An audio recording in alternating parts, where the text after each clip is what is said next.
नमस्कार, आप देख रहे हैं ताल ठोक के।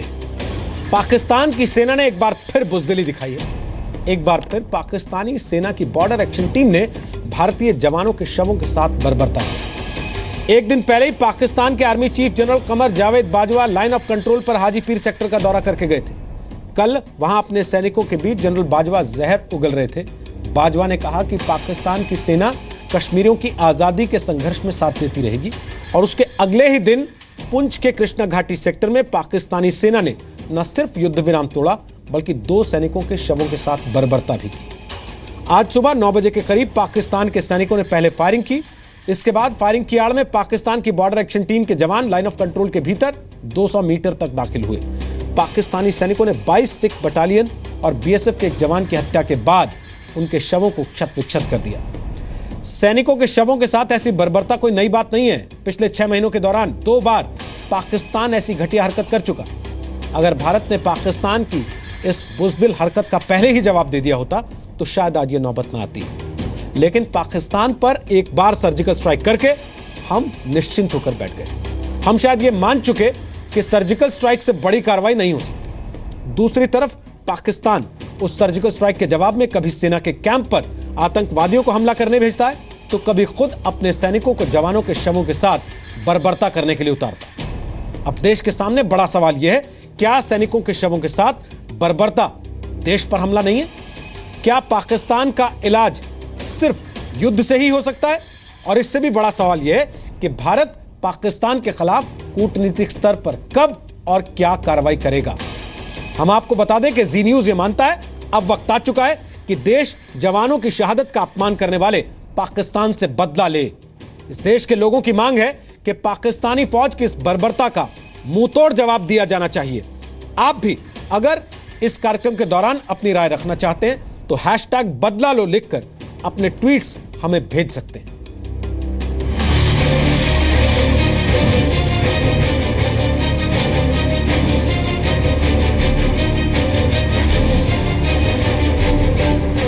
जो हो रहा है वो बेशर्मी हो रही है, क्लीन फाइट नहीं होती।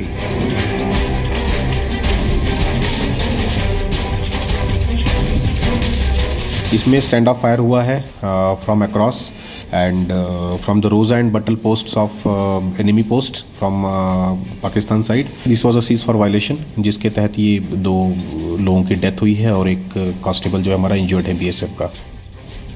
The army does not change its colors in Pakistan. General Bajwa has now come out in the open and clearly defined that his stand is no different from the previous army chief Rahil Sharif's stand as far as India is concerned. So don't expect anything more from Pakistani army.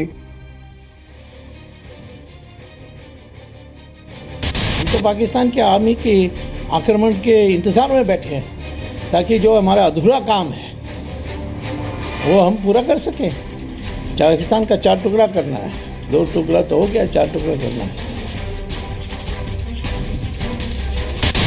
वहाँ के सैन्य अधिकारी आते जाते रहेंगे, प्रधानमंत्री बदलते रहेंगे, लेकिन पाकिस्तान का भारत के प्रति घृणा का, द्वेष का और आतंक को इस्तेमाल करने का काम निरंतर जारी रहेगा। हमें आश्वस्त रहना चाहिए कि भारत सरकार, उसके संबंधित मंत्रालय, भले ही वो गृह मंत्रालय है, भले ही वो रक्षा मंत्रालय है, भले ही हमारी सेना और अर्धसेना बल है, वो हर प्रकार से सक्षम है हर प्रकार की वहां से होने वाली शरारत का उचित उत्तर, उचित जवाबी कार्रवाई करने के लिए।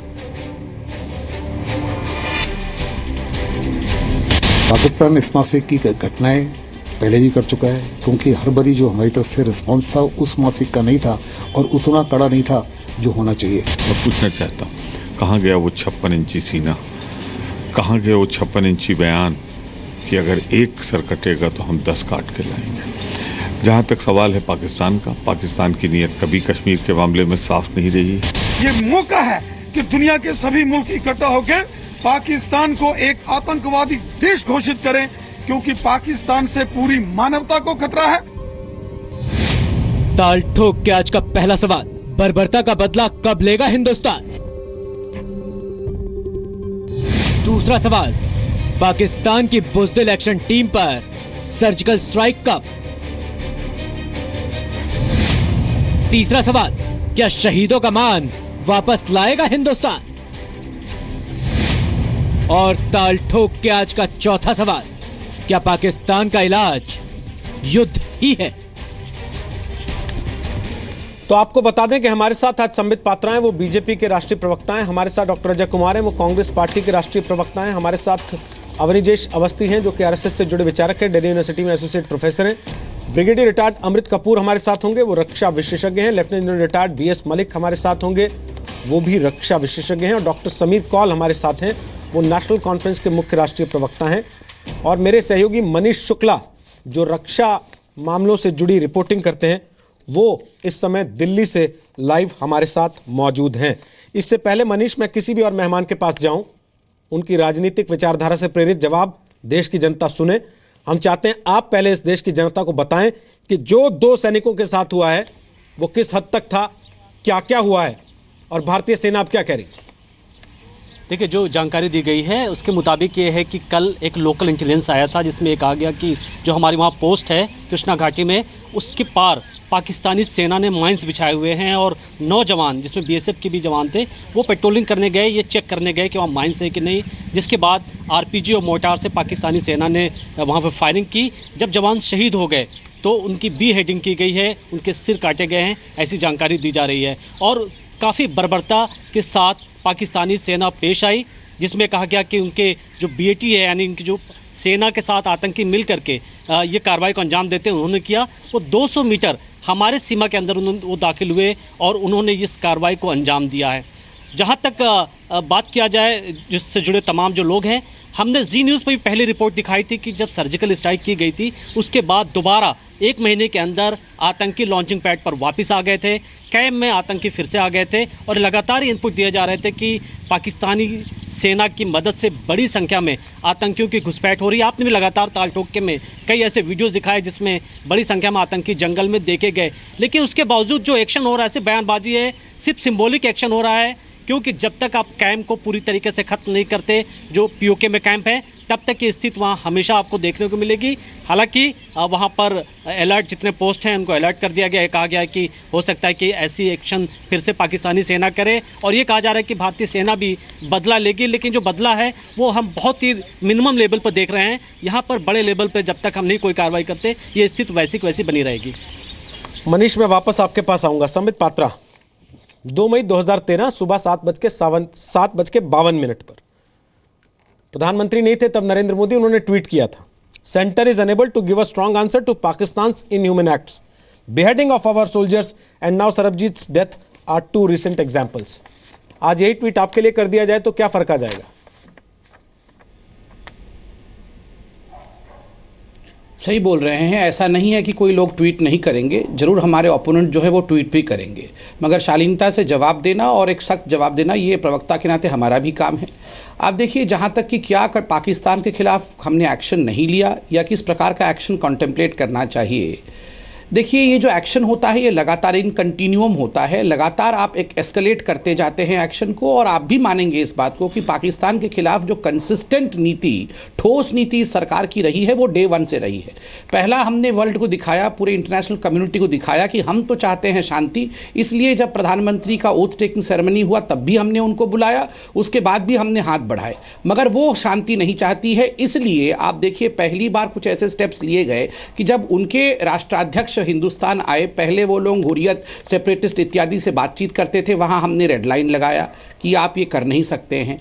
जब उरी हमला हुआ उसके बाद सर्जिकल स्ट्राइक भी हुआ, बिल्कुल आपके रिपोर्टर सही कह रहे हैं, फिर से वहाँ जरूर जमावड़ा हो गया होगा आतंकवादियों का, और दोबारा ऐसे सख्त कदम की आवश्यकता है।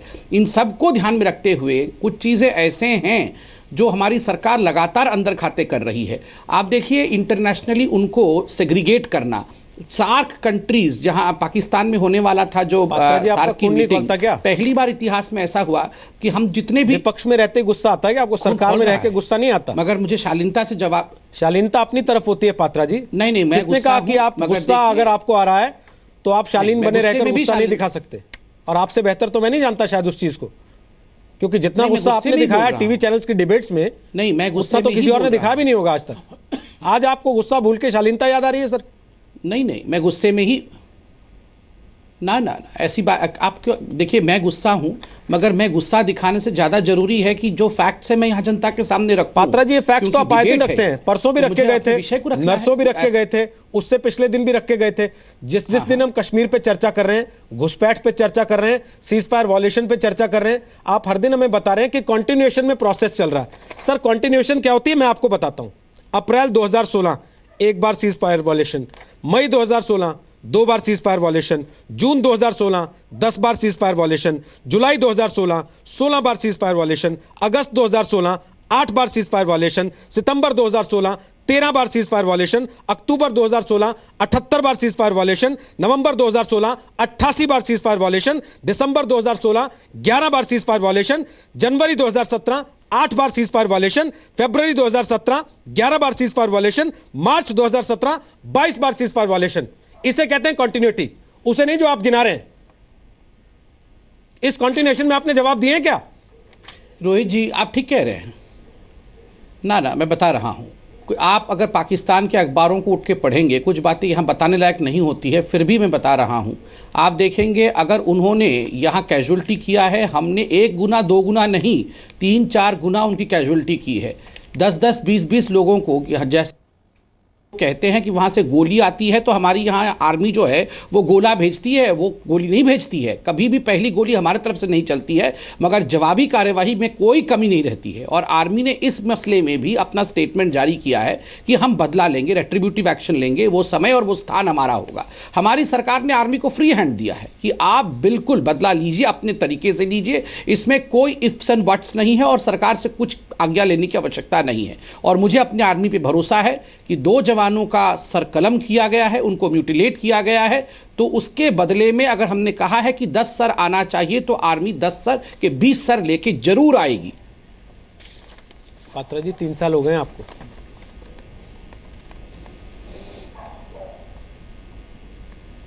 तीन साल हो गए सर आपको। जनवरी 2013 में लांस नायक सुधाकर सिंह के शरीर के टुकड़े टुकड़े कर दिए थे, आपने कहा था 2 के बदले 10 सर लाएंगे।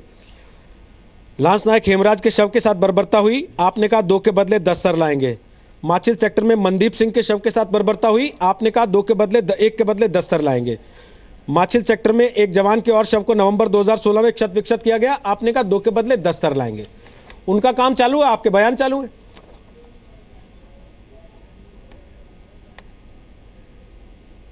देखिए रोहित जी, बिल्कुल आप सही कह रहे हैं और मैं इसमें हिसाब तो नहीं करना चाहता, मगर सर्जिकल स्ट्राइक हुआ और कई 100 आतंकवादियों को मार गिराया गया और क्षत विक्षत तो हुए। वहां जिन लोगों को क्षत विक्षत करना चाहिए वो पाकिस्तान के अखबार देख लो, वहां तो ये भी नहीं छपा देखा किसी ने सरकार ने किया कि सर्जिकल स्ट्राइक हुआ।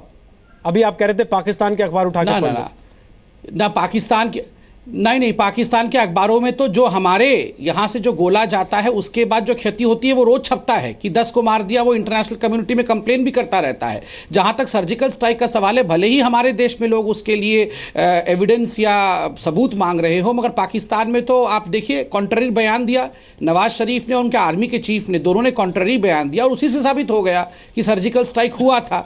तो इसमें कोई शक नहीं है कि सर्जिकल स्ट्राइक हुआ था और उसमें कई 100 लोग जो आतंकवादी थे और जो आतंक को पनपाते थे, उन लोगों की पूरी इंडियन आर्मी ने जो हश्र किया है वो एक तरह से रोंगटे खड़े करने वाले थे। मगर आपका भी प्रश्न जायज है और आज मैं बहुत ज्यादा छाती पीटूं, ये उचित नहीं है। आपका प्रश्न जायज है, बहुत सख्त एक्शन की आवश्यकता है। डॉक्टर अजय कुमार, अगर हमारी तरफ से कॉन्टिन्यूस एक्शन हो रहा होता, अगर हमारा एक्शन उनको इस बात का एहसास दिलाने वाला होता कि आपको हमसे डर के रहना चाहिए, आपकी हर हरकत हम बर्दाश्त नहीं करेंगे, तो सर मैंने अप्रैल 2016 से लेकर मार्च 2017 तक इसी सरकार के सारे आंकड़े बताए हैं।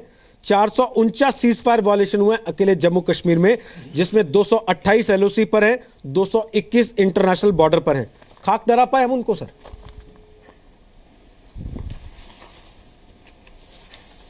देखिए रोहित जी, अगर हम लोग सीज फायर वायलेशन के जो आंकड़े हमारे पास जो है, जब से मोदी जी की सरकार आई है वो 53 के आसपास है। 200 जवान शहीद हुए हैं। आपके पास अलग रिपोर्ट आती है और क्या सर? 170 के ऊपर आतंकी घटना हो चुकी है। आपके पास अलग रिपोर्ट आती है? नहीं, मेरे पास ये जो मेरे पास आपके जो सरकारी आंकड़े हैं। एक मिनट रोहित जी, पहले सुन लीजिए ना। मेरे पास ये पूरे जो है जो सीज फायर वायलेशन जो हम कंपेयर कर रहे थे, अब देख लीजिएगा 200 जवान जो शहीद हुए थे और 170 से तो ऊपर जो है सभी आतंकी घटना को अगर उसका आकलन हम करेंगे तो उसके ये जो है संख्या आ रही है। एक चीज बताइएगा रोहित जी, अगर संबित पात्रा जी और उनकी पार्टी जो है पूरे सर्जिकल स्ट्राइक को चुनाव में बुनाने का जो काम किया था, तो अब जो वर्तमान कश्मीर की स्थिति जो है, सीमा पर जो वर्तमान स्थिति है, उसके लिए भी तो जिम्मेवारी लेनी चाहिए।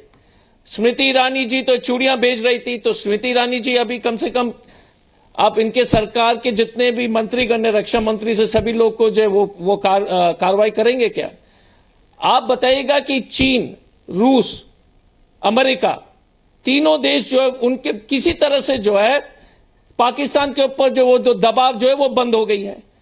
यहां पर हम लोग बोलते हैं कि भारत सरकार कहते हैं कि संयुक्त राष्ट्र में जो है पाकिस्तान को एक आतंकी देश घोषित किया जाए, लेकिन संसद में जो इसको हम पारित नहीं कर रहे हैं। तो हमारा यह कहना है कि लगातार आप बताइएगा कि 2014 की स्थिति जब मोदी सरकार आई और उसके बाद जो वर्तमान स्थिति है, वो सचमुच में स्थिति खराब हुई कि नहीं खराब हुई? तो हमारा यह कहना है कि हम सरकार के साथ जो भी सरकार कार्रवाई करेगी उनके साथ है, लेकिन ये जो बट बोलापन है, और संबित पात्रा जी क्या कहते हैं कि पाकिस्तान के अखबार में भारत की तरफ से जो क्षति पहुंचा जा रहा है उसकी पूरी जो है विवरणी जो है छप रही है। क्या हमारे टीवी चैनल और अखबार इतने कमजोर है कि वो जो हम लोग उस विवरणी को छाप नहीं सकते हैं?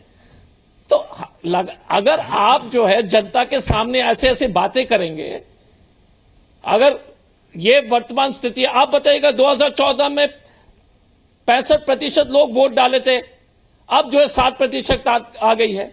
और जब आतंकवादी के ऊपर कार्रवाई होती थी, वहां की आम जनता जो है आर्मी से उलझ जाते हैं। तो ये जो स्थिति बनाने का जिम्मेदार कौन है? जिम्मेदार और सर, पाकिस्तान को जिस तरह से जो है लगातार बाजवा साहब उनके सेनाध्यक्ष आकर जो बयानबाजी कर रहे हैं, पाकिस्तान को ना तो जो है आपका गठबंधन है नेशनल कॉन्फ्रेंस के साथ, जिसके मुखिया हैं डॉक्टर फारूक अब्दुल्ला, जो पिछले करीब 1 महीने से लगातार हर दिन ये नया बयान दे रहे हैं, डॉक्टर समीर कौल, जिसमें वो बता रहे हैं कि ये लड़के जो आतंकवादियों के लिए कवर बन जाते हैं, ये लड़के जो आपकी सेना के ऊपर पत्थर मारते हैं, ये आज़ादी की लड़ाई लड़ रहे हैं। डॉक्टर साहब, आप तो दिल्ली में बैठे हैं, आपको यहां से सारा देश दिखता होगा और एक नज़र से दिखता होगा। बताइए ना सर, किसकी आज़ादी के लिए लड़ रहे हैं वो लोग कश्मीर में? हिंदुस्तान गुलाम है क्या सर अब भी?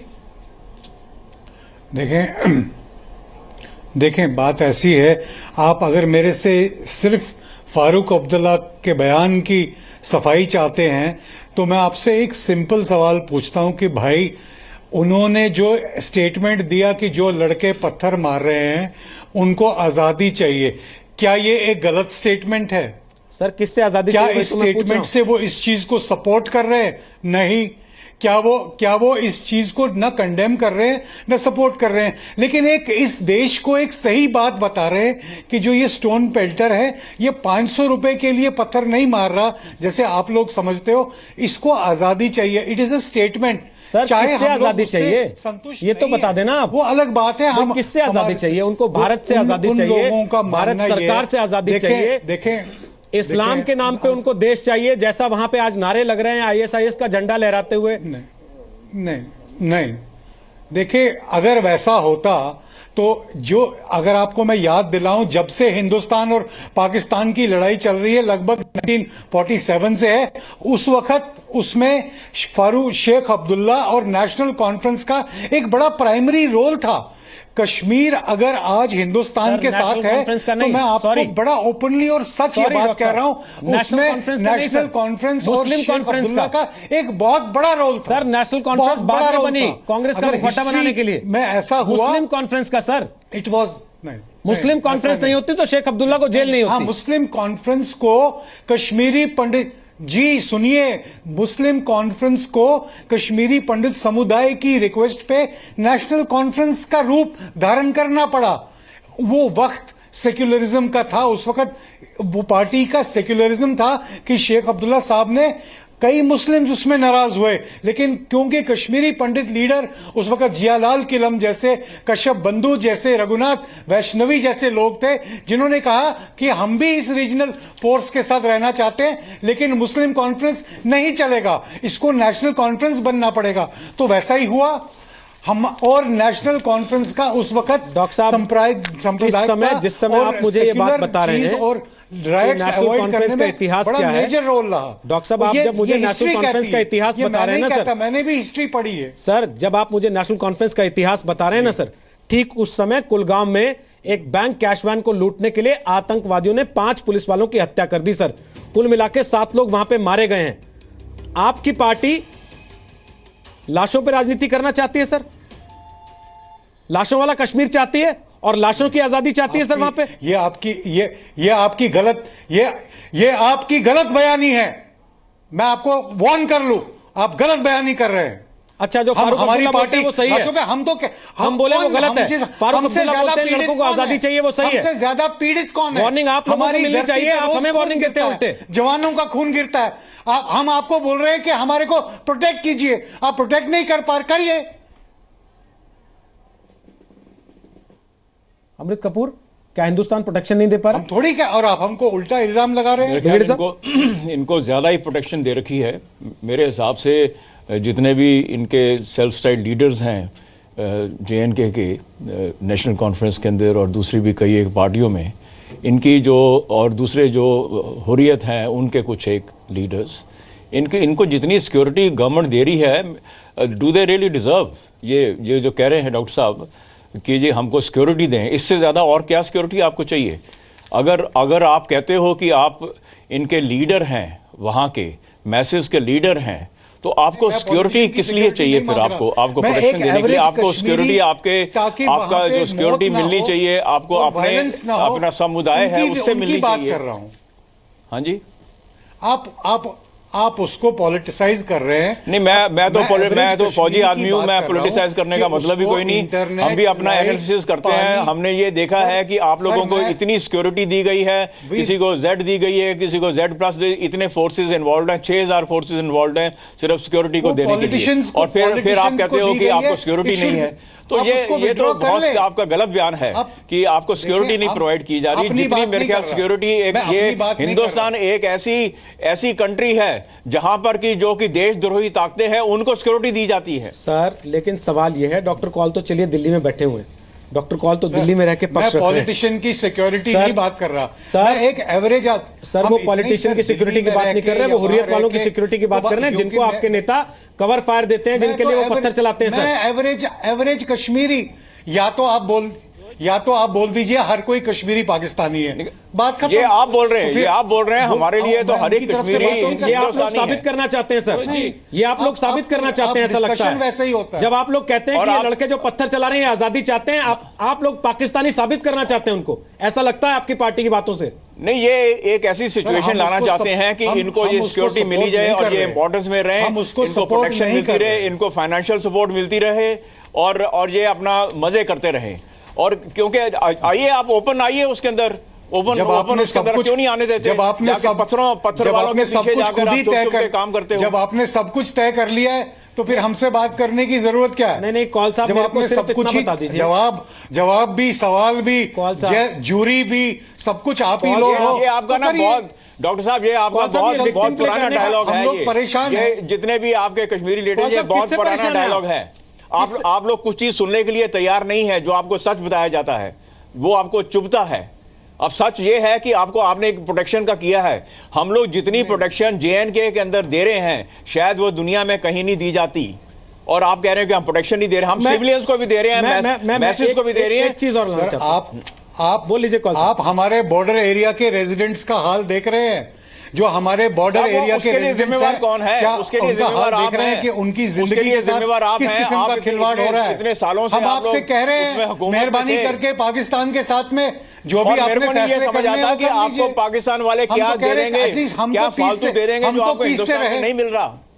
जितनी आजादी शायद हिंदुस्तान के अंदर मुस्लिम्स को है, वो किसी कंट्री के अंदर नहीं है। सीधा कश्मीरी को और जो कश्मीरी है वो हमारे भाई हैं, उनको पूरी सहूलियत दी जा रही है, उनकी डेवलपमेंट की जा रही है, जो कि आप जाके पाकिस्तान में हाल देखिए, कश्मीरी को पाकिस्तानी नहीं बताया जा रहा है। आजादी चाहिए, आजादी चाहिए, आजादी चाहिए। ब्रिगेडियर कपूर, थोड़ा सा रुकते हुए, पाकिस्तानी उनको बताया जा रहा है जो कश्मीरियत को खत्म कर रहे हैं, जो इस्लाम के झंडे फहरा रहे हैं वहां पर। मलिक साहब, मैं एक चीज नहीं समझ पाता हूं, शेख अब्दुल्ला सीएम, वो पत्थर नहीं चलाते थे, उनके बेटे फारूक अब्दुल्ला सीएम, केंद्र में मंत्री, पत्थर नहीं चलाते थे, उनके बेटे उमर अब्दुल्ला सीएम, पत्थर नहीं चलाते थे।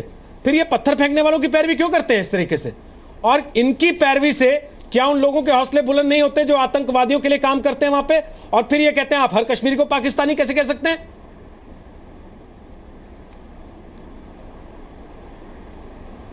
देखिए रोहित, सेना का मनोबल हमेशा जब राजनीति एक आवाज़ में बोलती है, जब उसके पास जनता का साथ होता है तो मनोबल बढ़ता है। अभी जिस हालत में JNK के अंदर सैनिक अपना काम कर रहे हैं और राजनीति जिस तरह से उथल पुथल चल रही है, सभी काम थोड़े उल्टे से हो गए हैं। जो काम सिविल पुलिस को करना चाहिए था वो पैरामिलिट्री कर रहे हैं, जो पैरामिलिट्री को करना चाहिए था वो आर्मी कर रहे हैं, और आर्मी का ध्यान जो है वो उस तरह से नहीं रह रहा जैसे कि रहना चाहिए था बॉर्डर की तरफ। साथ में आप देखिए साजो सामान की बात करते हैं, हमारे साजो सामान को 2014 में डिफेंस बजट 1.79% था, 1.79 2014 में।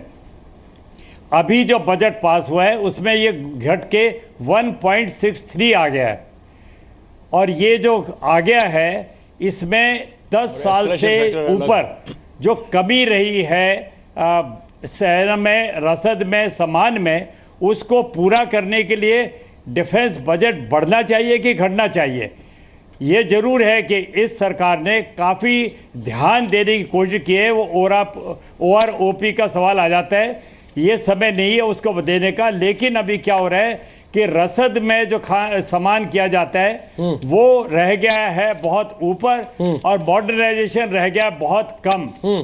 ये बहुत गलत बात है। हमारी सैन्य शक्ति इस प्रकार की होनी चाहिए कि कोई जरूरत ना करे हमारी सेना के साथ छेड़खानी करने की। ठीक है, तो सवाल ये उठता है कि क्या हमें राजनीति करनी चाहिए? मैं आपके साथ ये नहीं देखना चाहिए पूरा कि इत्तेफाक देश के करता अंदर जो हूं। सुरक्षा है वो किस प्रकार से है, और क्या हमको लड़ना चाहिए? अभी पिछली बार जो घटना हुई थी उसमें भी देखा गया कि सब कुछ बात चली, यानी यादव की जब बात चली सब कुछ बात चली, लेकिन पार्लियामेंट, लोकसभा एक इकट्ठा होके एक आवाज में नहीं बोल पाए। सब लोग सवाल पूछते रहे, हाँ मगर, चूंकि, बल्कि, यही सब तो सर्जिकल स्ट्राइक पे सबूत मांगते रहे यहाँ बैठ के। समय आ गया है कि हम सबको, इस देश की फौज ने कहा हमने सर्जिकल स्ट्राइक किया है, हमारे देश की राजनीतिक पार्टियों ने कहा सबूत तो दिखाओ, वीडियो क्यों नहीं बना के लाए सर्जिकल स्ट्राइक करके आए हो? तो हम जिस परिस्थिति में हैं, क्या हम उसमें इस तरह के किसी मजबूत कदम की उम्मीद कर सकते हैं? ऐसे में सरकार से मैं अवनीश जय अवस्थी जल्दी से आपसे कमेंट ले रहा हूं।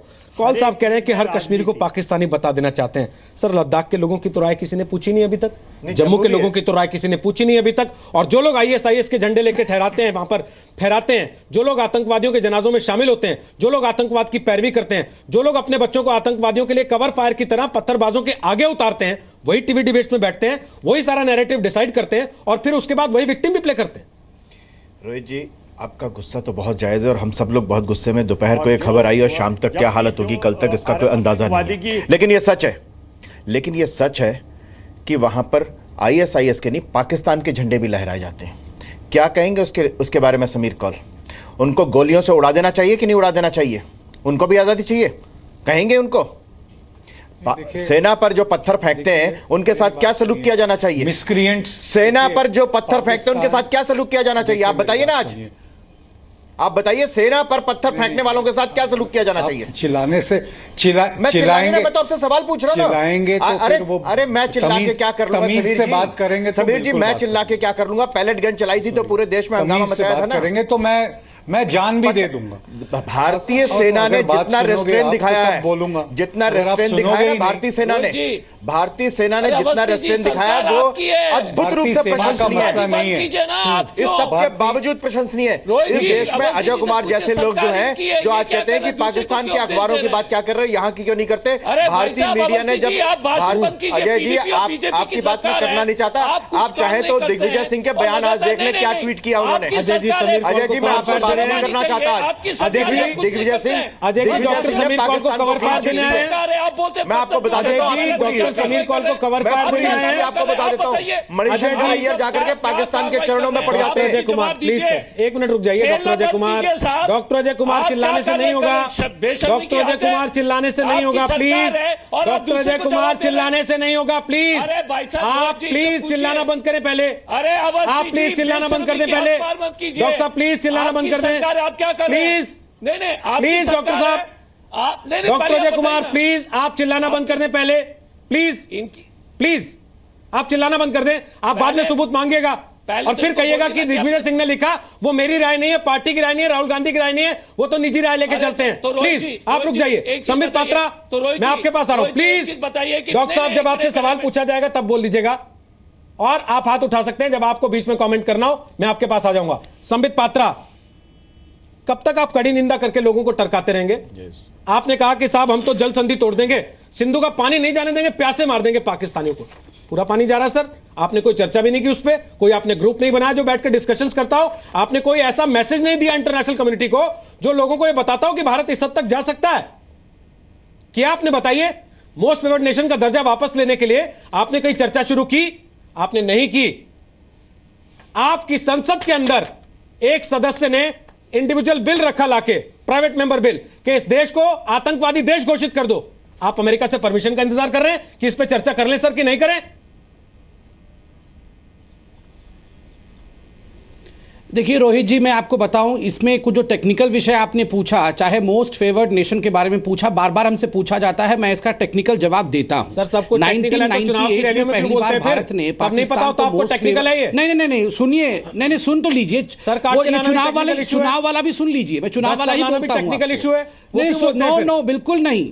चुनाव ये सुन तो लीजिए। अरे सुन तो लीजिए, आपने सवाल पूछा, मैं तो चुप बैठा था। बोलिए सुन लीजिए। 1998 में मोस्ट फेवर्ड नेशन दिया गया। 2012 तक अगर पाकिस्तान इसको रेसिप्रोकेट नहीं करता तो हमारा रास्ता खुलता है कि WTO में जाके पाकिस्तान के खिलाफ हम केस दर्ज कर सकते हैं। और आपको जान के आश्चर्य होगा कि 2012 तक पाकिस्तान ने रेसिप्रोकेट नहीं किया। भारत की सरकार ने गत वर्ष जो है ये निर्णय भी लिया कि हम इस विषय को लेकर WTO में जाएंगे, इंटरनेशनल कम्युनिटी में पाकिस्तान को तार-तार करेंगे। आप बताइए, वैसे भी हमारा और पाकिस्तान का कोई ट्रेड नहीं है, मतलब एक $500 मिलियन का ट्रेड है। उस ट्रेड को लेकर मोस्ट फेवर्ड नेशन से पाकिस्तान का कोई लाभ नहीं होता है। उसको हम कैंसिल करें या पाकिस्तान को इंटरनेशनल जुरिस्प्रूडेंस WTO में लेके पाकिस्तान को तार-तार करें, क्या फायदेमंद रहेगा? हमें लगता है पाकिस्तान को एक्सपोज करना वो फायदेमंद रहेगा, इसलिए हम ये काम कर रहे हैं। अच्छा, कब से एक्सपोज कर रहे हैं सर? आप तो विपक्ष में भी एक्सपोज करते थे, सरकार में भी एक्सपोज ही करते हैं, बल्कि विपक्ष में रहते तो बहुत और बेहतर अच्छे तरीके से एक्सपोज करते थे। सरकार में कम एक्सपोज कर पा रहे हैं। नहीं रोहित जी, मैं आपको बताऊं, अब तो हमें लग रहा है सर विपक्ष में रहते थे, कम से कम आधे घंटे में बदला तो ले आते थे आप पाकिस्तान से जाके। सुन लीजिए, सरकार में आने के बाद तो वो भी बंद कर दिया आपने। आप समझाने लगे कि बदले की बात मत करो। रोहित जी सुनिए, रोहित जी बिल्कुल नहीं, बदले की बात करो, बदले की बात होनी चाहिए, पाकिस्तान को छोड़ना नहीं चाहिए। मैं अभी सोच रहा था कि क्या मैं आज डिबेट में बैकफुट पे हूं, मगर मुझे फिर लगा कि बैकफुट पे क्यों होना चाहिए। किसी हमारे नेता ने ऐसे आतंकवादी का, किसी ऐसे पत्थरबाज का सपोर्ट किया? हम तो दिल से लगे हुए हैं कि कैसा सब कुछ ठीक होगा, हमारा नीयत ठीक है, बिल्कुल एक भी जवान शहीद नहीं होना चाहिए, उसके लिए भी जिम्मेदार हम हैं, हम उसका बदला लेंगे। मगर मैं सर उठा के कह सकता हूं रोहित जी, हमारे पार्टी ने ऐसा कोई काम नहीं किया है, ना हमारी सोच ऐसी है। अभी देखिए, फारूक अब्दुल्ला कल बोल रहे थे ये 3 जो शहीद हो गए हैं कुपवाड़ा में, इनका ढोल पीट रहे हैं क्योंकि इससे मुसलमान नाराज हो जाएंगे। हमारी पार्टी ने ऐसा कहा। दिग्विजय सिंह ने आज क्या ट्वीट किया है कि भारत की सरकार ISIS का जो है ढोंग कर रही है। हमने ऐसा कुछ किया नहीं है और पाकिस्तान को ठोक के रहेंगे, बिल्कुल ठोक के रहेंगे। एक सर्जिकल स्ट्राइक से नहीं होगा, पता है, मगर हम दूसरा भी करेंगे। फारूक अब्दुल्ला से या दिग्विजय सिंह से आप और क्या उम्मीद कर रहे थे? नहीं ठीक है, फारूक अब्दुल्ला हम बैकफुट पे नहीं रहेंगे, हम फ्रंट फुट पे खेलेंगे और पाकिस्तान को ठोकेंगे। देश को रोहित जी बोलिए। डॉक्टर अजय कुमार, बिल्कुल देश को नहीं भुगतना है, हम देश को भुगतने भी नहीं देंगे। ठीक है, बोलिए डॉक्टर अजय कुमार। आगे बढ़ के पाकिस्तान को मजा चखाएंगे। बोलिए डॉक्टर अजय कुमार, बोलिए। नहीं, देखिए पहले एक तो तथ्य आपके सामने रखना चाहता हूं। पहले 1300 जो है सीज फायर वायलेशन, जो सरकारी आंकड़े मेरे पास है जब से मोदी जी की सरकार आई थी, तो आपके आंकड़े हमारे आंकड़े एकदम सही है। दूसरा, जब फारूक अब्दुल्ला जी भारतीय जनता पार्टी के साथ थे तो कोई पाप नहीं था। सजद लोन और उनके साथ है तो कोई पाप नहीं है। महबूबा मुफ्ती जी इनके साथ है तो कोई पाप नहीं है। दिक्कत क्या है रोहित जी कि इनकी भारतीय जनता पार्टी की जो है बट बोलापन और लगातार व्हाट्सएप पर ही बहादुरी दिखाएंगे। पाकिस्तान का मोस्ट फेवर्ड नेशन स्टेटस बोलते हैं, दुबई से जो है ट्रेड हो रहा है। पाकिस्तान और भारत में जिस तरह से जो है आदान प्रदान, सामानों का आदान प्रदान हो रहा है, व्यापार हो रहा है, वो दुबई के माध्यम से हो रहा है। लेकिन ये बोलेंगे क्रॉस बॉर्डर कुछ नहीं है, तो जनता को फिर से मूर्ख बनाना। Pakistan most favoured nation, Dubai से जो जितनी व्यापार होती है पाकिस्तान से, शायद कोई भी नेबरिंग कंट्री से सबसे ज्यादा पाकिस्तान के साथ हो रहा है। दूसरी बात, तीसरी बात क्या है, सज्जन जिंदल साहब को ये जो एक उद्योगपति को भेज देते पाकिस्तान के साथ 0.41% पूरे इकोनॉमिक ट्रेड का 0.41% ही होता है। आप रिसर्च करके देख लीजिए। अच्छा डॉक्टर साहब, एक सेकंड, एक चीज तो बता दीजिए डॉक्टर अजय कुमार। डॉक्टर अजय कुमार, एक चीज बता दीजिए सर, उससे क्या लेना है? संबित पात्रा जी प्लीज आप लोग आपस में नहीं उलझिए।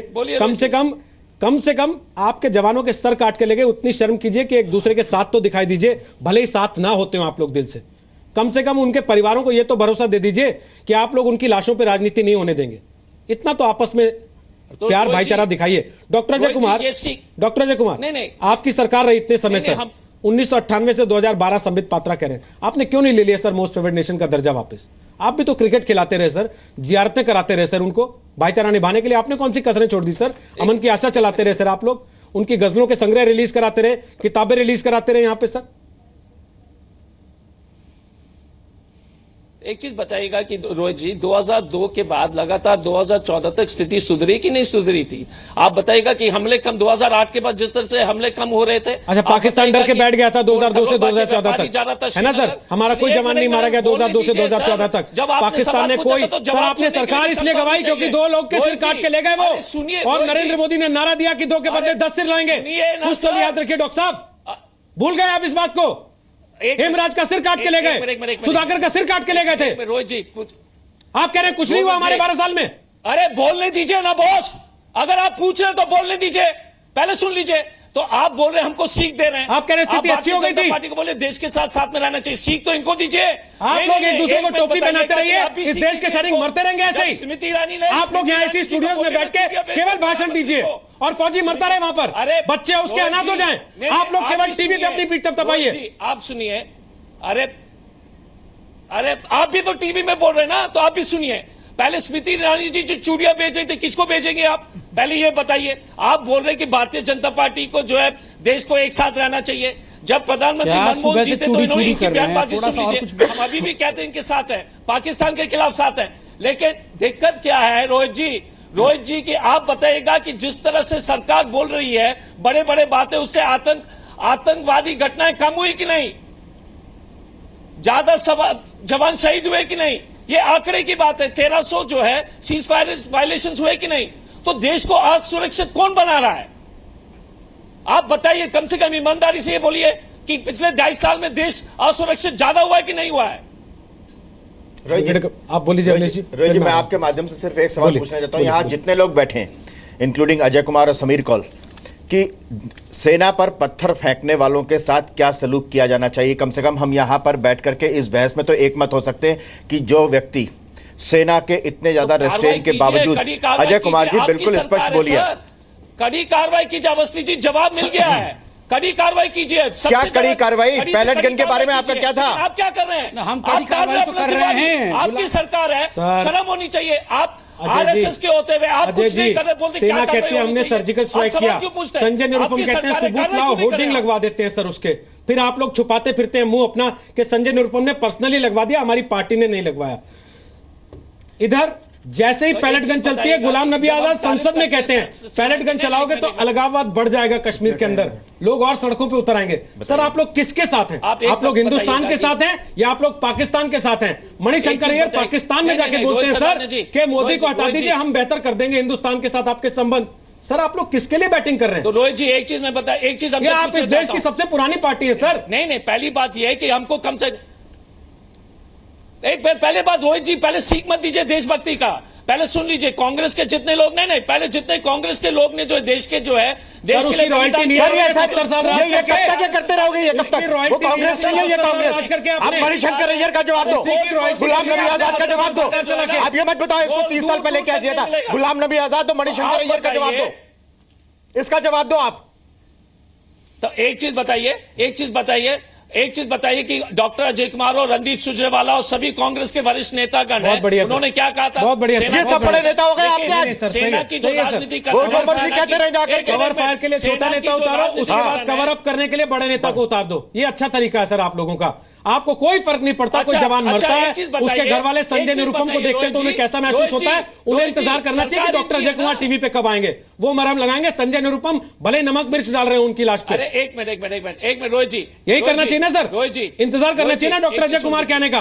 संजय निरुपम की बात को नजरअंदाज कर देना चाहिए, दिग्विजय सिंह की बात को नजरअंदाज कर देना चाहिए। इंतजार करना चाहिए कि रणदीप सुरजेवाला जी कब आएंगे, वो क्या बोलेंगे वो सुनेंगे। आप किसी को बोलने दीजिएगा कि आप ही बोलेंगे? डॉक्टर साहब आप कम से कम जवाब तो दीजिए जो सवाल पूछ रहे हैं आपसे। आपने मणिशंकर अय्यर का जवाब नहीं दिया, आपने गुलाम नबी आजाद का जवाब नहीं दिया, आपने संजय निरुपम का जवाब नहीं दिया, फिर आप कहते हैं मुझे जवाब नहीं देने दे रहे। नहीं तो मुझे जवाब देने दीजिए। बोलिए ना सर, गुलाम तो कह रहा हूं नबी आजाद साहब का भाषण सुना था राज्यसभा में, बोलिए ना सर, निकालिए। अगर आधा तोड़ मरोड़ करके अगर खड़गे साहब का भाषण सुनिए।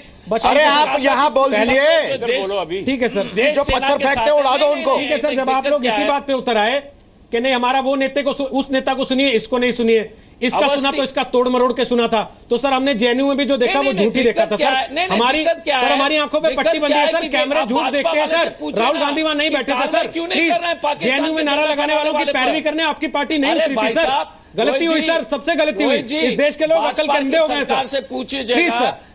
अरे छोड़ दीजिए आप लोग, कोई लिहाजदारी नहीं बची आप लोगों की सरकार से पूछ लीजिए, कोई लिहाजदारी नहीं बची है। ब्रिगेड कपूर, इस सरकार के पास नीति की दिक्कत है, नियत की दिक्कत है या सपोर्ट की दिक्कत है? अवस्थी जी से देखिए, इनकी नियत की तो कोई दिक्कत नहीं है, ये बहुत वेल मीनिंग सरकार है, की जो झंडा फहरा बट नीति की मेरे हिसाब से उसके अंदर कंसिस्टेंसी नहीं है। जो जेएन की पॉलिसी है और वहाँ पे जैसी कंसिस्टेंसी होनी चाहिए वो नहीं है, और वहाँ पे हम लोग नी जर्क रिएक्शन करते हैं। और दूसरी चीज़ ये है कि हम हमेशा रिएक्ट करते रहते हैं। We should go proactive. अभी हमारे पास पिछले 3-4 दिन से बैटल इंडिकेटर्स थे, उनका चीफ कई पोस्ट विजिट कर रहा है, उसके बाद में कई धमाके हो रहे हैं, कई कुछ हो रहा है। तो उस समय ज़रूरी नहीं है कि हम उनके इंतज़ार करें। पहले जैसे इन्होंने बताया, पात्रा जी ने भी, हम बोली मारते हैं तो हम जवाब गोला फेंकते हैं। हम पहले क्यों नहीं जब इन चीज़ों को प्रीएम्प्ट कर सकते हैं, और पहले क्यों नहीं गोला दागे ताकि वो गोली मात मारे? हमें प्रीएम्प्ट हमको करना चाहिए। हमें अपनी पॉलिसी में लिटिल चेंज लाना चाहिए। हमारी एक प्रजातंत्र है, सबसे बड़ा प्रजातंत्र है दुनिया में, इसका हमें फ़ख्र है। और हम लड़ाई कर रहे हैं एक मिलिट्री स्टेट से, चाहे वो डेमोक्रेटिक तो सिर्फ वो मोकटा है, मिलिट्री स्टेट से। तो हमें भी अपनी जो टैक्टिक्स है, अपनी जो थिंकिंग है, उसको चेंज करना पड़ेगा। ये मेरे हिसाब से चेंज नहीं हो रहा हमारे देश के अंदर। यहाँ पे जो रोल आपका होना चाहिए आर्म्ड फोर्सेस का, वो आप चाहते हैं कि आपकी पुलिस कर दे। मैं बड़ा खुश होऊंगा कि ये पुलिस स्टेट बन जाए, लेकिन पहले आप पुलिस की क्षमता लाइए, उसको ट्रेन कीजिए, उसकी क्षमता। Police is not train to fight counter insurgency and counter terrorism operations. उसके लिए आपके पास एक आर्मी है जिसके पास इतना एक्सपीरियंस है। 7 नॉर्थ ईस्ट स्टेट्स को हमने एमलगमेट किया है इंडिया के साथ में, कश्मीर को भी कर दिया था। We had brought near normalcy, but आपकी ये थोड़ी सी जो चेंज पॉलिटिक्स के अंदर करके वो दोबारा से वो रिवर्ट हो जाता है। हमारा काम होता है फोर्सेस का to bring the violence level to acceptable levels so that negotiations can take place. और हम लाए हैं। मैं 14 साल JNK में रहा हूँ, मैंने ब्रिगेड भी वहाँ कमांड की है। मैं डोडा के अंदर मैं नियर नॉर्मलसी लेके आया था 97 के अंदर, और उस समय हमने पूरी इलेक्शंस कराई थी और बहुत उसमें पार्टिसिपेशन हुआ था। तो ये सब चीज़ें हो चुकी हैं, बट उसके बाद में आपकी सडनली आपकी पॉलिसी में बदल आ जाता है। एक बहुत इंपॉर्टेंट फेज होता है in counter insurgency, counter terrorism operations के अंदर, कंसोलिडेशन फेज। वो हमारे पॉलिटिशियंस वो समझने को तैयार नहीं हैं, वो होने नहीं देते। वो क्या करते हैं, जैसे ही आपकी नॉर्मलसी हुई, फोर्स को वहां से पुल आउट कर लिया, उसको टिम्बकटू भेज दिया। इस तरह से नहीं हो। इसी वजह से आज इसमें जो मैंने एक वर्ड बोला है, कंसिस्टेंसी नहीं है, उसकी वजह से देश भी सफ़र कर रहा है, उसकी वजह से अपना फौज भी सफ़र कर रही है। तो ये अगर हम, और मेरा एक लास्ट पॉइंट है सिर्फ एक जो बहुत इंपॉर्टेंट है, जितने भी आपके काउंटर इंसर्जेंसी या काउंटर टेररिज्म या security related, even internal security, हमारा रोल होता है आर्म फोर्सेस का internal security, decision making process में हमारा role is zero. This is the only country in the world out of 176 countries जिसकी MOD के अंदर रिप्रेजेंटेशन नहीं है। इन अमेरिका पेंटागन के अंदर 78% people are from arm forces background. मैं ये नहीं कह रहा कि आप सिर्फ आप हमारी काबिलियत होती है, हमारे इतने शूरवीर और इतने महान हमारे ऑफिसर्स हो चुके हैं हमारे देश के अंदर, लेकिन उनको हमें दूर किया जाता है। एक आईबी वालों ने इनको रिपोर्ट दे रखी है कि हम कू कर देंगे। अरे भाई साहब, हम कू नहीं करेंगे, इंडियंस हैं हम और हिंदुस्तानी हैं हम, और किसके खिलाफ? हम अपने लोगों के खिलाफ कू करेंगे? ये पाकिस्तान नहीं है, बनाना रिपब्लिक नहीं है। आप ये दिल से अपना भय निकाल दीजिए। आज सारी जो गड़बड़ ये हो रही है, हमें पोर्ट्रे किया जा रहा है, हमारी जगह जो हम सॉल्व कर सकते हैं, आपका एसेट है। For arm forces is national asset, please use it. मैं तो अभी ये भी कहता हूं जो नक्सल प्रॉब्लम है, रेड कॉरिडोर है, उसको आपने सॉर्ट आउट करना है। हाँ, मैं उसके आर्मी के डिप्लॉयमेंट के फेवर में नहीं हूं कभी भी, लेकिन आप आर्मी के एडवाइजर्स तो ले सकते हैं, जैसे पाकिस्तान, जैसे अमेरिका ने किया हुआ है। अफगानिस्तान के अंदर उनके 700 एडवाइजर्स हैं, वो फिजिकली नहीं लाना चाहते अपने फोर्स, या हम भी नहीं लाना चाहते, बट हमारे पास आज ट्रेनिंग है सर, हमारे पास कैपेबिलिटी है, हमारे पास ऑफिसर्स इतने माहिर हैं। मैं खुद सर काउंटर इंसर्जेंसी जंगल वॉरफेयर स्कूल का कमांडेंट था। मैं वहां पर 2001 से 2003 तक था। ठीक सर। तो हमारे पास ऐसे लोग बैठे हैं मेरे जैसे, और बहुत है, हंड्रेड्स हैं, जो कि काउंटर इंसर्जेंसी, काउंटर टेररिज्म में एक्सपर्ट्स हैं। सब कुछ है, बट आप उसको नहीं करना चाहते, ईगो प्रॉब्लम बना रखे हैं कोई ये। अरे सर, पुलिस या आर्मी या we are all uniform forces, we should all pitch in together. But हमारे वो बना रखा है ऊपर एक अपना वर्टिकल कॉलम, एक ये बना रखा है, सब हम कुछ we are dissipating our effort. ठीक है सर, सब कुछ है, डिसीजन मेकिंग की जरूरत है। हम ये नहीं कह रहे कि आप टेलीविजन डिबेट में तारीख बताइए, जगह बताइए, समय बताइए, लेकिन हम ये कह रहे हैं कम से कम इस देश की जनता के मूड को, उस देश की जनता की भावनाओं को समझते हुए, भांपते हुए, उस तकलीफ का एहसास करते हुए कम से कम ये यकीन तो दिलाइए कि अगर आज इस देश के 2 जवानों के साथ ऐसा हुआ है तो उनकी शहादत बेकार नहीं जाएगी। देश के लोगों की नजर रहेगी और हमारी भी नजर रहेगी कि सरकार कब इसका जवाब देती है। हम तो कह रहे हैं कि बदला लो। बहुत बहुत शुक्रिया आप सबका ताल ठोके का हिस्सा बनने का।